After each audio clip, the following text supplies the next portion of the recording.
जरा उशीरच करतो या व्हिडिओला। खूप दिवसापासून मनामध्ये होतं की या विषयावरती व्हिडिओ बनवला पाहिजे, पण कोणाला राग येईल का, कोण कसं रिॲक्ट करेल हा विचार मात्र मनामध्ये होता।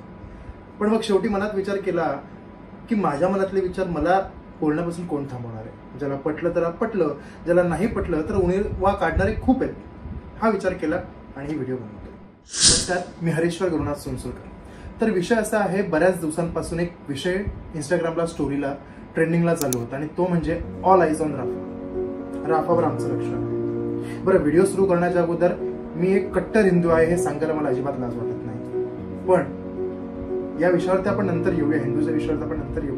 मुळात हा विषय काय आहे, ऑल आईज ऑन राफा हा विषय काय आहे त्यावर लक्ष द्या। ऑल आईज ऑन राफा हे कॅम्पेन नेमका काय आहे? ही एक अशी सोशल मीडिया चळवळ आहे की ज्यामध्ये इस्रायलने केलेल्या हवाई हल्ल्यामध्ये पॅलेस्टाईनमधल्या राफा या एका जागेमध्ये मानवी मृत्यू आणि मानवतावादाचा जो गळा चिपण्यात आला त्यावर सर्वांचं लक्ष केंद्रित करते। राफा भारतापासून जवळपास 4591 किलोमीटर दूर असलेलं एक राज्य तर म्हणता येणार नाही, पण या व्हिडिओसाठी आपण त्याला फक्त एक राज्य म्हणून पकडून जातो। 2022च्या शेवटी आणि 23च्या सुरुवातीला पॅलेस्टाईन आणि इस्रायल हा एक वॉर सुरू झाला, ज्याचं लक्ष संपूर्ण जगभराने खेचलं गेलं। तर या पॅलेस्टाईनमध्ये एक दहशतवादी संघटना काम करते, जिचं नाव आहे हमास। हे फक्त लक्षात ठेवा, या विषयावरती आपण नंतर येऊ। अजून एक गोष्ट जर सांगायला गेली तर 1948च्या अगोदर हे जे प्रांत आहे, ही जी जागा आहे, त्या ठिकाणी अरब, ज्यूज आणि ख्रिश्चन यांचं पॉप्युलेशन सेम समान होतं। पण 2023-24च्या रिझल्ट प्रमाणे आता तिथे जवळपास 85% सुन्नी मुसलमान लोक राहतात। तर हे झालं पॅलेस्टाईन विषयी, पण आपण होतो ऑल आईज ऑन राफा या विषयावरती। तर या युद्धामध्ये पॅलेस्टाईनमधल्या गाझा पट्टीवरचे शरणार्थी राफा या ठिकाणी येऊन कॅम्पमध्ये घेऊन आश्रय करत होते। मग मुद्दा आला कुठून, याचं उत्तर हे, ज्या राफामध्ये हे सर्व आश्रित राहत होते त्या ठिकाणी इस्रायलने दिनांक 26 मेला एअर स्ट्राईक केला आणि त्या एअर स्ट्राईकमध्ये जवळपास 49 जण मृत्युमुखी पावले, तर 250 जण जखमी झाले। त्यानंतर पुन्हा एकदा 28 मेला पुन्हा एकदा एअर स्ट्राईक केला गेला, त्यामध्ये जवळपास 21 जण मारली गेली, तर 64च्या वर लोक जखमी झाले। तब्बल 2 दिवसांमध्ये इस्रायलने केलेल्या हवाई हल्ल्यामध्ये पॅलेस्टाईनमधल्या राफामध्ये जवळपास 65च्या वरती लोकांचं मृत्युमुखी पडले आणि हा विषय ट्रेंडिंग पकडत अख्ख्या जगभराने जवळपास इस्रायलला धारेवरती धरलं आणि हा विषय ट्रेंडिंग आहे, त्याच्यामुळे यावर स्टोरी टाकत आपण जणू काही इस्रायलच्या विरुद्ध, इस्रायलने जे काही केलं ते मानवतेच्या विरुद्ध आहे किंवा इस्रायलने सर्वसामान्य लोकांचे प्राण घेतले आणि अशा अनेक विचार सोशल मीडियावर ते मांडण्यात आले। पण इस्रायलसारख्या देशाने राफावरती हल्ला का केला, त्याच्या मागचं कारण काय, हे मात्र कोणीही विचार करायचा किंवा समजून घ्यायचा प्रयत्न मात्र केलाच नाही। जो कोणी आहे तो फक्त इस्रायल विरुद्धच बोलत राहिला। मगाशी मी बोललो होतो हमास, आठवतंय? तर हमास ही एक पॅलेस्टाईनमधली एक दहशतवादी संघटना आहे। तर 7 ऑक्टोबरला या घटनेच्या काही महिन्या अगोदर 7 ऑक्टोबरला या दहशतवादी संघटनेने दक्षिण इस्रायलवरती हल्ला केला आणि त्यात जवळपास 1200 लोक मृत्युमुखी पडले आणि 250च्या आसपास लोकांना त्या दहशतवादी संघटनेने पोलीस ठेवले आणि ते पोलीस ठेवलं कुठे, तर राफामध्ये। राफाचा जो हा आश्रितांचा जो जागा होता ना, तिथे त्यांना पोलीस ठेवलं। आणि ही जेव्हा टीप इस्रायलला लागली तर मला सांगा, एखादा देश आपल्या देशातल्या नागरिकांना सोडवण्यासाठी पावलं तर उचलणारच ना। पॅलेस्टाईनसारख्या देशाने स्वतः मान्य केलेलं असताना की हमास हा एक आतंकवादी संघटना आहे, तर त्या लोकांना त्या बेस कॅम्पमध्ये तळ ठोकायलाच कसा दिला? आणि ही जेव्हा घटना इस्रायलला कळली तेव्हा ज्या ठिकाणी त्यांचे तळ होते तिथे एअर स्ट्राईक करून इस्रायलने त्यांचे तळ उद्ध्वस्त केले। यात बऱ्याच त्या अतिरेक्यांचा खात्मा सुद्धा झाला। तर इथे इस्रायल चुकलं कुठे?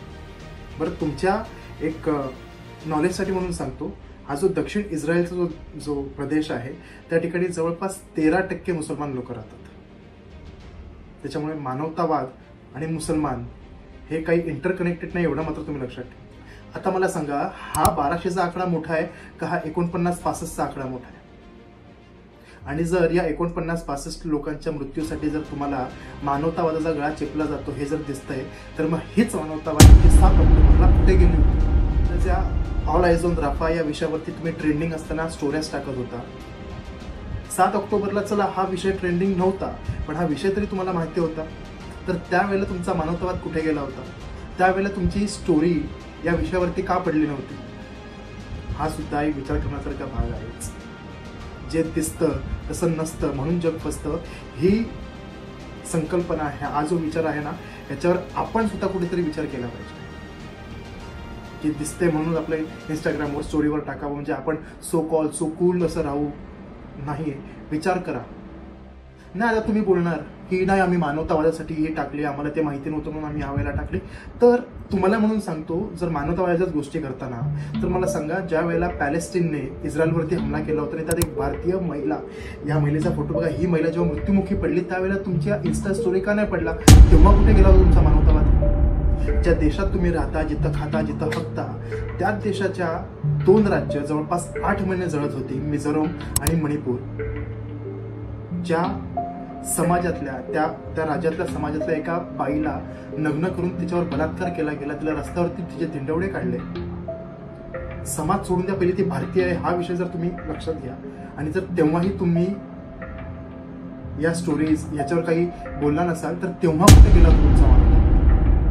जेव्हा पाकिस्तानच्या सिंध प्रांतामध्ये एका हिंदू बाईला, एका हिंदू महिलेला तिने मुसलमान धर्म स्वीकारला नाही म्हणून तिच्यावर रेप केला, बलात्कार केला आणि त्यानंतर तिला मारून टाकण्यात आलं आणि हा विषय ट्रेंडिंग सुद्धा होता. आणि त्यावेळेस जर तुमच्या स्टोऱ्या बसला नाही तर मग तेव्हा कुठे गेला होता तुमचा मानवतावाद? आणि जर तुमचं असं म्हणणं आहे की मानवतावादाला कुठलाच धर्म नाहीये, तर मला सांगा, ज्यावेळेला हिंदू, ख्रिश्चन, ज्यूज या लोकांचे जेव्हा मृत्यू होतात हल्ल्यामध्ये, त्यावेळेला कुठे तुमचा मानवतावाद? तेव्हा तर तुमच्याकडे स्टोरी येत नाही.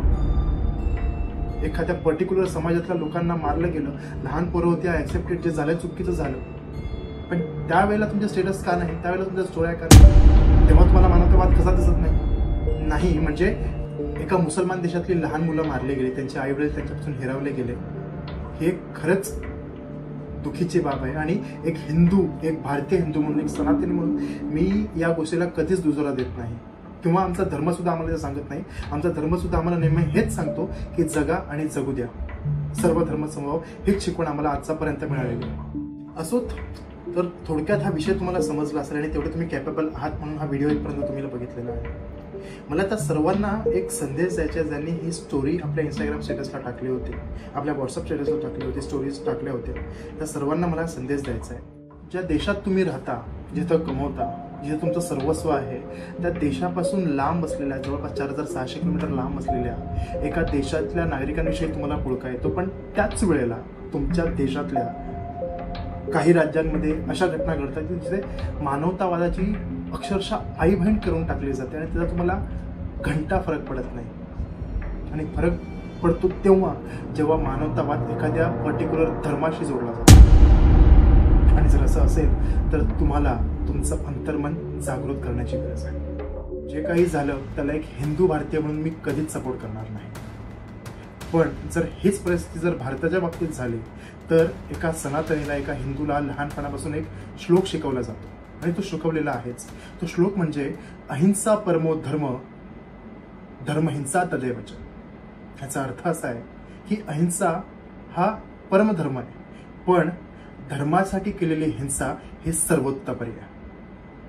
नमस्कार, मी हरेश्वर गुरुनाथ सोनसुरकर. जर हा व्हिडिओ आवडला असेल तर नक्कीच लाईक करा, शेअर करा आणि जाता जाता या चॅनलला सबस्क्राईब करायला विसरू नका. तुमचे जे काही अभिप्राय असतील ते कमेंटच्या माध्यमातून तुम्ही मला खाली सांगा. जर काही मुद्द्यांवरती तुम्हाला व्हिडिओ हवा असेल तर ते सुद्धा कमेंटमध्ये सांगा. त्या मुद्द्यांवरती अभ्यास करून नक्कीच व्हिडिओ बनवला जाईल. पुढील व्हिडिओ येईपर्यंत जय हिंद, जय महाराष्ट्र.